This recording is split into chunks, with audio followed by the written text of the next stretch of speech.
தமிழ்நாட்டில் இருக்கிற எல்லா அம்மா உணவகத்துக்குமே இது நாங்கள் கேட்குற கோரிக்கை. இது அது இப்போ இல்லை, நாங்கள் 13 வருஷமாக அங்கே ஒர்க் பண்ணுறோம். 13 வருஷமாக இப்படி தான் சாப்பாடு போயிட்டுருக்குது. ஆஃபீஸில் போய் கேட்டோம்னா யாரும் லீவ் எடுக்கக்கூடாது அப்படின்ற மாதிரி சொல்கிறாங்க.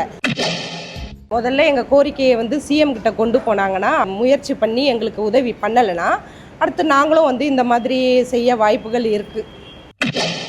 நாங்கள் ஏதாச்சும் பேச வந்தோம்னா பேசாத, வாய மூடு, நாங்கள் சொல்கிறத கேளுங்க, நாங்கள் என்ன சொல்கிறோமோ அதை செய்யுங்கன்றாங்க.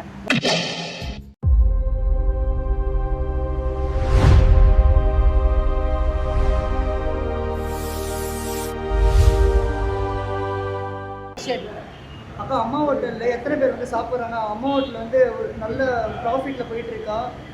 வரவங்க என்ன எக்ஸ்பெக்ட் பண்ணி கேட்குறாங்க? இப்போதைக்கு 100 பேர் வந்து சாம்பார் சாதம், 100 தயிர் சாதம், 1200 இட்லின்ற பேசிக்கில் போயிட்டுருக்குப்பா. நிறைய பேர் வந்து சாப்பிட்றாங்க, சாப்பாடு நல்ல தரமாக தான் இருக்குது அப்படின்றாங்க.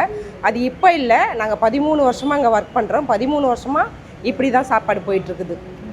அப்போ இப்போ வந்து வரவங்க என்ன எக்ஸ்பெக்ட் பண்ணுறாங்க? எங்களுக்கு இது வேணும்னு கோரிக்கையை என்ன கேட்குறாங்க? ஆமாம், இப்போ வேலைக்கு போகிறவங்க மதியம் சாப்பிட்றதுக்காக வெரைட்டி ரைஸ் மாதிரி வேணும்னு கேட்குறாங்க. இந்த புளி சாதம், சாம்பார் சாதம், தக்காளி சாதம்னு. அது வந்து இனிமேல் தான் நாங்கள் வந்து இதை கொண்டு வரதா இருக்கோம்ப்பா. ஓகேப்பா, உங்களுக்கு என்ன கோரிக்கைகள் இருக்குது? உங்களுக்கு இது எங்களுக்கு தேவைப்படுது, ஆனால் இது இன்னும் எங்களுக்கு பண்ணி தரலை. எங்களுக்கு என்னென்னா, முதல்ல சம்பளம் கொஞ்சம் உயர்வு படுத்துனாங்கன்னா நல்லாயிருக்கும். ஏன்னா நாங்கள் 325 ரூபாய்க்கு தான் நாங்கள் சம்பளம் வாங்கிட்டுருக்கோம். எங்களுக்கு வந்து 326 நாளுமே வேலை தான். ஒரு நாள் கூட எங்களுக்கு லீவு கிடையாது. நாங்கள் இந்த லீவை வந்து எங்களை சார்ந்தவங்க ஆஃபீஸில் போய் கேட்டோம்னா யாரும் லீவ் எடுக்கக்கூடாது அப்படின்ற மாதிரி சொல்கிறாங்க. ஆனால் வந்து நாங்கள் லீவ் இல்லாமல் எப்படிப்பா வேலை பார்க்க முடியும்? எல்லாருமே ஒரு குடும்பத்தில் குழந்தைங்களோட வாழ்ந்துட்டுருக்கோம். அந்த லீவ் இல்லைன்ற பட்சத்தில் எங்களுக்கு கொஞ்சம் கஷ்டமாக இருக்குது. அந்த லீவை வந்து கொஞ்சம் முன்னுரிமை எடுத்து எங்களுக்கு லீவ் கொடுக்கணும். ஓகேங்க, இந்த ஆட்சியில் உங்களுக்கு ஏதாவது புதுசாக எங்களுக்கு இந்த விஷயம் பண்ணுறாங்க, இது இன்னும் கொஞ்சம் இம்ப்ரூவ் பண்ணி பண்ணலாம் அப்படிங்கிற மாதிரி ஃபெசிலிட்டிஸ் எப்படி பண்ணியிருக்காங்க?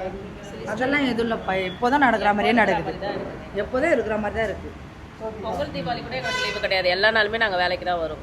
இன்னைக்கு கூட எல்லாருக்குமே லீவு, ஆனால் நாங்கள் எல்லாருமே வேலைக்கு தான் வந்திருக்கோம். பசங்க எல்லாம் வீட்டில் தான் இருக்காங்க. அப்போ உங்களோட டாஸ்மாக் ஓனர்ஸ் வந்து எங்கள் வேலையை பர்மனெண்ட் பண்ணல சொல்லி அவங்க போராட்டத்தில் வந்து இறங்கியிருக்காங்க. இது எல்லாருக்கும் தெரியும். அந்த மாதிரி நீங்கள் இது மாதிரி பண்ணி ஒரு ப்ரொடெஸ்ட் பண்ணி பண்ணலாம் இருக்கா?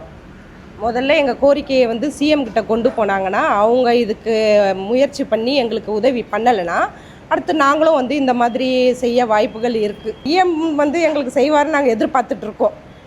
கண்டிப்பாக அம்மா உணவகத்துக்கு நல்ல விஷயங்கள் செய்வாருன்னு பார்க்குறோம். அதை தான் நாங்கள் எதிர்பார்த்துட்ருக்கோம். கண்டிப்பாக பார்ப்பாரு, பார்த்தோன்னா சொல்லுவார். ஏதாவது உங்களுக்கு ஃபெசிலிட்டிஸ் சம்பளம் ஏற்றணும். எங்களுக்கு அந்த 325 ரூபா தான் நாங்கள் 13 வருஷமாக வாங்குகிறோம். ஒரு 500 ரூபா அதை மாதிரி ஏற்றினா சந்தோஷமாக இருக்கும். வாரத்தில் ஒரு நாள் லீவு கொடுத்தா சந்தோஷமாக இருக்கும்.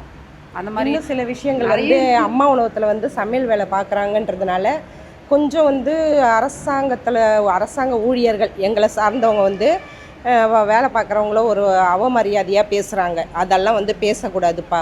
ஏன்னா வந்து கஷ்டத்தில் தான் எல்லாமே அம்மா உணவகத்துலேருந்து வேலை பார்க்குறாங்க. அது வந்து அவங்க ஒரு மாதிரியாக பேசுகிறாங்க. அவங்களுக்குரிய மரியாதையும் கொடுக்கணும்.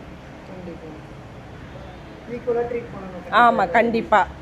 நாங்கள் ஏதாச்சும் பேச வந்தோம்னா பேசாத, வாய மூடு, நாங்கள் சொல்கிறத கேளுங்க, நாங்கள் என்ன சொல்கிறோமோ அதை செய்யுங்கன்றாங்க. Government office. ஆமாம் ஆமாம். இந்த கொரோனா டைமில் கூட நாங்கள் காலையில் வந்தோன்னா நைட்டு தான் வீட்டுக்கு போவோம். பசங்க எல்லாம் வீட்டில் தான் இருப்பாங்க. சின்ன சின்ன பசங்க தான் இங்கே எல்லாருக்குமே. அப்போ ஃபுல் டே தான் வேலை பார்ப்போம். எங்களுக்கு அதுக்கு எக்ஸ்ட்ரா சம்பளமாக எதுவுமே கிடையாது. எல்லாருமே வீட்டில் இருப்பாங்க. நாங்கள் மட்டும் வருவோம் இங்கே வேலைக்கு. 3 வேலையும் சமைக்கணும். இங்கே வந்து காலையில் மதியம் மட்டும் தான் சொன்னாங்க எங்களுக்கு. ஆனால் அந்த டைமில் நைட்டுமே சேர்த்து சமைப்போம். இங்கே நிறைய பேர் வந்து வீட்டுக்கார் இல்லாமல் ரொம்ப கஷ்டப்படுறவங்க தான் இங்கே வேலை செய்கிறவங்களே. இந்த சம்பளத்தை நம்பி தான், அது சம்பளம் தான் எங்களுக்கு இப்போ கொஞ்சம் பிரச்சனை. லீவு கொஞ்சம் கொடுத்தா நல்ல நல்ல குழந்தைங்க வீட்டில் இருக்கிறாங்க, அவங்க கூட இருக்கலாம்.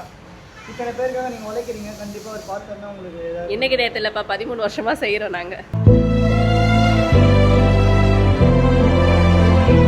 பார்க்கணும், அவரோட பார்வைக்கு எடுத்துட்டு போகணும். நீங்கள் கண்டிப்பாக பார்க்கணும். எங்கள் அண்ணன் பார்வைக்கு போகும்னு நாங்கள் நம்புகிறோம். கண்டிப்பாக இது நீங்கள் எடுத்துகிட்டு போகணும். கண்டிப்பாக செய்யணும். தண்ணி இது வரைக்கும் நிற்கிது, வந்தா போய் இல்லை. இந்த கண்ணாடி இல்லாமல் பீஸ் எகிரிச்சு இங்கே தான் இருந்து நீச்சல் அடிச்சுன்னு வீட்டுக்கு போக முடியாமல் மறுநாள் காலையில் வந்து எல்லாம் க்ளீன் பண்ணிட்டு சமைங்கன்றாங்க. அது ரெடி பண்ணி நாங்களும் எந்த ஒரு விஷயமா தான் சொல்லும் போது நாங்கள் செஞ்சிருவோம். அதுக்கேற்ற மாதிரி எங்களுக்கும் ஏதாவது செய்யணும்.